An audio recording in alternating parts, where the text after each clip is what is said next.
Hello my fellow Fall of the Samurai players, Zarip here, and today we are going to discuss a melee rush build. Well, first of all, if you want to use a melee oriented army, you should go to the Pointman's channel and watch his melee rush Bushido series. I will leave the link in the description, and that series is quite deep. It's entertaining, so you should just watch it. It's really good. And I can compete with that. What I'm going to do today is to show you how you create a melee-oriented build from the scratch and how you tweak it to your needings. And I will show different variations that were used in different tournaments. Well, at least one good variation. So let us start without further delay. When you think about melee-oriented build, you think about slaughter. And the best slaughtering unit in the game, I mean Fall of the Samurai, is Shogitai. Unfortunately, you only can take 3 of them, so take 3 of them. They have good morale, they get great melee attack, they can even win against vanilla hierarchy sometimes. They melee defense, but overall, if you can get them to the enemy's line, you basically won. So that's our idea. Get 3 Shogitai and slaughter our enemy. Now, to do that, we have to somehow reach the enemy's line, and that line will shoot at us.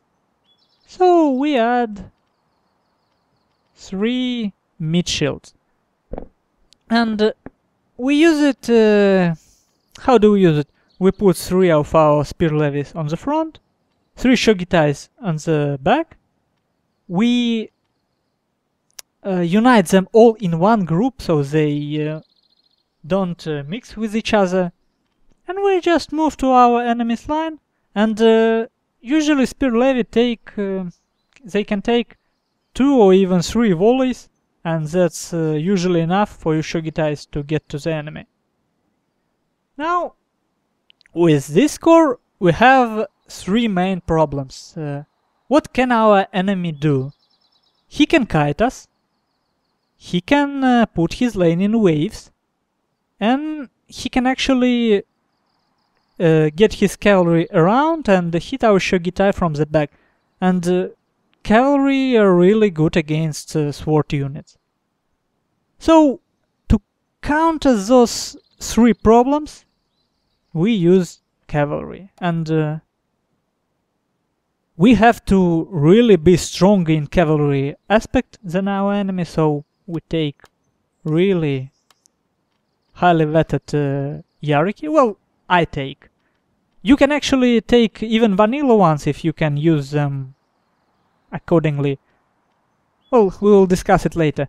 And what else we need here is a good moral boost. And Shogun Guard Cavalry give moral aura for our unit, and we actually want them to be with our Shogitais when they hit enemy. So, how do we use our cavalry?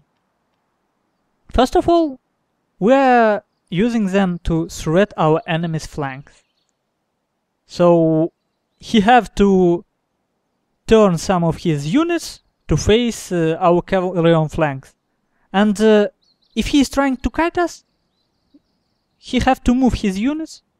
We hit him with cavalry and pin him down to this place, so our Shogitai can come and slaughter them. If he put his line in waves, well, it will take you a good... You need a good timing for this, but you hit his back lane with cavalry just to stop them from shooting, and at the same time you destroy the first line with Shogitais and then just proceed to the second line. And to deal with his cavalry, we have a stronger cavalry. That's why I take a highly vetted hierarchy. So, what else can we add to this mix? Well, if you will look at the Point Man's videos, he really likes to get a lot of cheap units. So he adds something like this. Well, probably we can, for example, yeah, almost something like that. So he uses this line as a complement to complement his rush. So he can move his line slowly with his cavalry, for example, to push one side, and then just rush with his melee infantry. Well, just go to his channel and see how he does it. This is okay, I guess, but well, this line is bad. It's good for flanking, but overall it's bad. Sometimes he takes this bow cavalry. They're really weak. You can't kill anyone with bow. So you might ask me, why do I take them? Well, for the reason I discussed before. You don't want your enemy's line to shoot at you. So you take your bow key, you put them into melee mode and just charge. And basically you throw them away, but you buy yourself a time when your enemy aren't shooting. The other important thing about this build is that you have a cavalry capture, and at the start of the game you have to use your cavalry and capture all the points you can before your enemy got to them, because you will be there first. And well, there are, if we exclude this unit, this is the core we want. We can't do without this. So how do we use remaining funds better? And we actually can. And yesterday on second Betta's call-out tourney, Twitchy showed us a really interesting way. He complemented his rush build with Royal Marines. And this might sound strange, and this is really sick, I think. Well, we can get to cavalries, for example, for morale hour. This might seem stupid. Well, this is only one unit. What can it do? Maybe we would better take 2 units. They will shoot at the same time. We can flank. We can use them more because we want quantity with our rush build. But the idea is he get his melee core on one flank and his Royal Marines with 2 cavalry on another.